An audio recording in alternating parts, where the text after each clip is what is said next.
Hey guys, CoStyles here and welcome back to my channel. For those of you who are new, I create videos around simple, easy styling tips for your everyday wear. So if that interests you, do subscribe and be alerted for all my future videos. So as you saw in the title, today's video is all around colors and fabrication, which I consider to be really the building blocks of anything fashion. And today's lesson is actually a second part of the 10-part series that I'm putting together called the Easiest Guide to Fashion. What is that, you may ask? It is essentially my attempt at a masterclass where I'll cover big fashion topics in the most realistic and simple way possible so that you could really understand fashion and start to empower yourself through the clothing that you wear. So with the rise of online shopping, I feel like we quickly resort to how it looks on pictures or on the model instead of how it looks on us. And in reality, fashion should be all about you. So today's lesson is definitely more technical, but I believe that it's super critical in understanding the basics of both for you to really know how to pick the right items for you guys so that you can shop smarter going forward. We have a lot to cover today, so let's just dive right into it. So the first module is colors. When it comes to colors, the basic thing is colors and tones. And it's really important to understand the difference between the two, and within tones, what it means to be warm toned or cool toned. Let's begin by understanding the underlying tones of your own skin. These are the 3 questions that you can ask yourself to understand where you fall within the spectrum. You're never going to be one extreme to another, but understanding where you gravitate towards is going to help you really identify the right colors for you. So the first question can be answered by looking at the back of your hand. So when you look at the back of your hand, do your veins have more bluish tint or greenish tint? So in my case, it's kind of hard to tell. I definitely think it's more greenish. It's more of that teal color, but I would say it's definitely more greenish in real life. So what this means is that if you have more bluish tint to your veins, it means that you're more cool toned. And if you have more greenish tint, it means that you have more warm tone. The second question that you can ask is, under the sun, do you typically burn, which means you're cool toned, or do you typically tan, which means you're warm tone? The third and the last question you can ask is by the colors of your jewelry. Do you typically gravitate towards more gold tones or silver tones? Gold means, you probably guessed it, you're warm toned, and silver means that you're cool toned.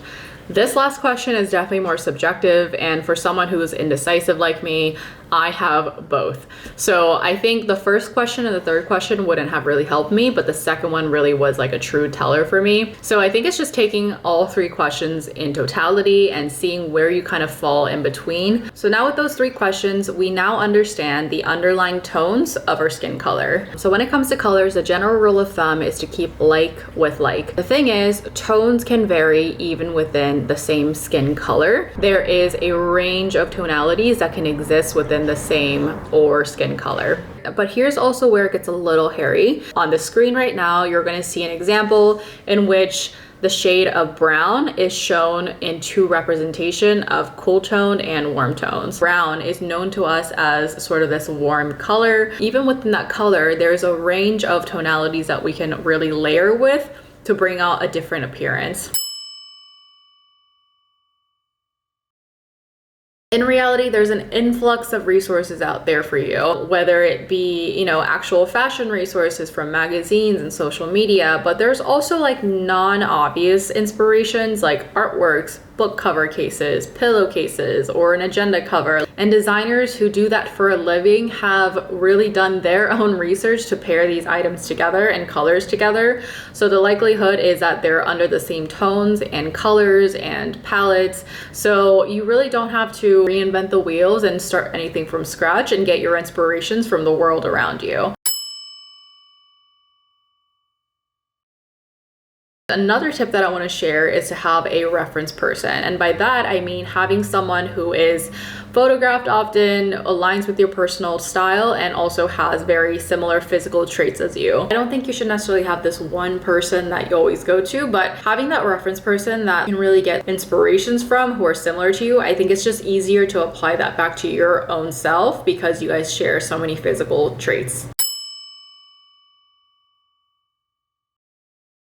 And the last tip, which I think this is possibly the most important one, is to really have a color palette as like a cheat sheet or a guide for when you shop. And this is a practice that I did as a buyer in the industry. It was really about being deliberate on which colors to incorporate into the next season, colors or collaborations. And by doing that, it was really a cost-efficient way for us to create this entire lookbook together and have each of the pieces within the collection really seamlessly match back to each other. So when I think of my wardrobe, that's exactly how I want to think about it, is whether by season or occasion, there's a way for me to seamlessly match back everything to each other. There's so many resources out there for you guys, and just simply Googling or searching on Pinterest terms like the best color palette for warm tone skin types or the best color palette for autumn or spring or winter will really help you. And with all of these tips, if you're still feeling a little lost on where to start, I would recommend that you build it from neutrals. So on the screen, you'll see some of the basic neutrals that you can really kick this off with. Very well known to us, like beige, black, or olive, some of the really mainstream colors with tones in mind. And also, if you're limited on the number of items that you can buy, I would really recommend buying neutral bottoms. That way it can really spread and go far, because bottoms are known as an easier multiplier. And I think this is definitely one of the ways that menswear can really expand without so many items. And it's probably why my boyfriend can get away with so many outfit combinations with far less items than me. So in conclusion, when it comes to colors, first, it's really knowing your own tones and where you fall within the spectrum.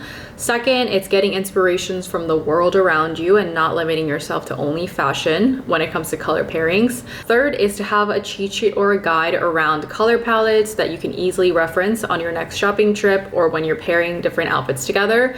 And the last one is to build from basics and neutrals if you don't know where to start. And now let's move on to fabrication. Without getting too deep into vocabularies, I want to highlight some major factors and characteristics that may influence the integrity of the fabrication. And I'm going to read off some of the notes that I have on my screen, so if I ever deviate from this intense eye contact, know that that's why. The characteristics that I'm going to talk about are like the fabric's ability to retain moisture, heat, repel wind, stretch, etc. And knowing these characteristics are really going to help you guys purposely pick the best type of fabrication for you and your use case and lifestyle. When it comes to fashion, we refer to fiber as this long, thin strand or thread of material that can be knit or woven into a fabric. So you can often think of fiber as like the smallest unit of fabric. There are two types of fibers. There's natural and man-made fibers. Natural is just as it sounds. It's made from natural resources like plants, silkworms, or animals like fur, wool, and leather. And synthetic man-made fibers are mostly oil-based like polyester, spandex, nylon, and acrylics. And now I'm going to talk about these two types of fibers in respect to cost, sustainability, absorbency, and durability. First, when it comes to cost, man-made fibers are typically cheaper than natural fibers because they can be mass-produced on demand and doesn't require the care and resources of natural fibers. So a good example of this is like silk versus polyester, where silk really takes a lot of time to produce, and they're produced by natural resources like silkworms, versus polyester can really be produced and woven in a fraction of time within the factory. Second is sustainability. In theory, natural fibers are more sustainable than synthetic ones since they don't require a lot of chemical processing. But at the same time, there have been a lot of cases where we as humans really manipulate the nature to mass produce materials that are on high demand, like cashmere, which honestly is not the most sustainable way either. So when we think sustainability, it really depends on the integrity of how that is really made, the entire end-to-end production of the garment itself rather than just fibers. And the third aspect is absorbency. So natural fibers generally have higher absorbency, and I think this really makes sense when you think it comes from plants and animals, water, the source of life, all that good stuff. And also synthetic fibers are designed and coated with extra chemical treatments to be sometimes waterproof, so that is good for like rain gears and outdoors. Waterproof also makes it to be more stain resistant because most stains stem from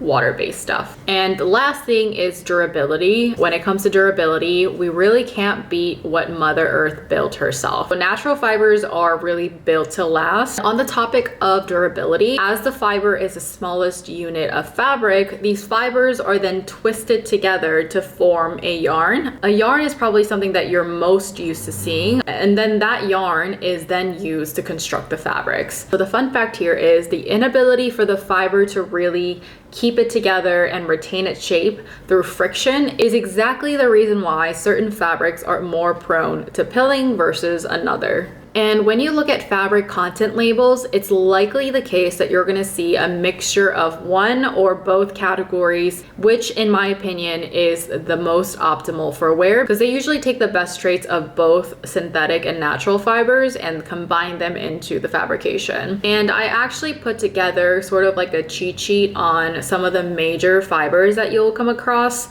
such as polyester, spandex, acrylic, wool, cashmere, etc. Compile them into a table asking some of the most critical information that may influence your purchase. So like durability, stretchability, is that even a word?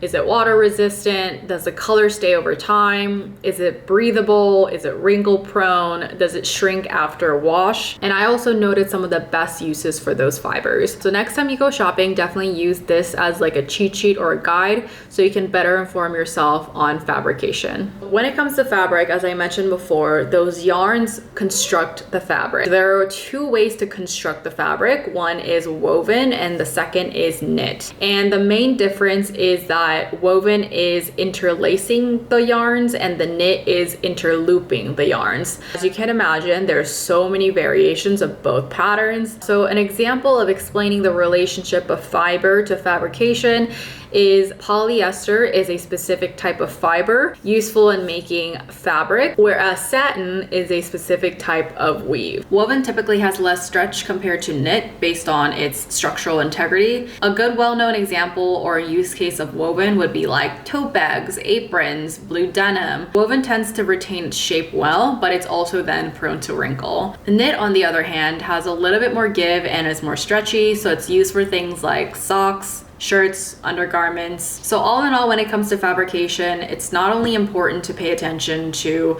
the fiber and the content of it, like cotton or poly, but also like the structural build, like woven or knit of the fabrication, to really understand how it will wear, last, and then also serve your needs. So hopefully this video gave you some simple understanding of what to look out for when it comes to colors and fabrication, so that you can really understand when you're looking at the content labels and putting the colors against yourself, what to really look out for. And again, I really want to use this time to stress that fashion should be anything you want it to be and should be all about you. So the more you know of the basics of fashion and how it correlates to your own self, the better decisions that you're going to make. This was such a fun video to put together. I really had to do the research and dig through my archives of what I learned at school back in college, and was able to kind of like ground myself on what it means to just like start from scratch when you're building your wardrobe. So be on a lookout for the future lessons to come in my Easiest Guide to Fashion 101. The next topic is all going to be about shoes, from the reasons why I select certain brands to what types of shoes are most appropriate for different occasions, and some of the staples that I have that are kind of like all seasons and all purpose. Thank you guys for being here today. Please let me know in the comment section what you thought of this lesson and any other video types or contents you would like to see from me.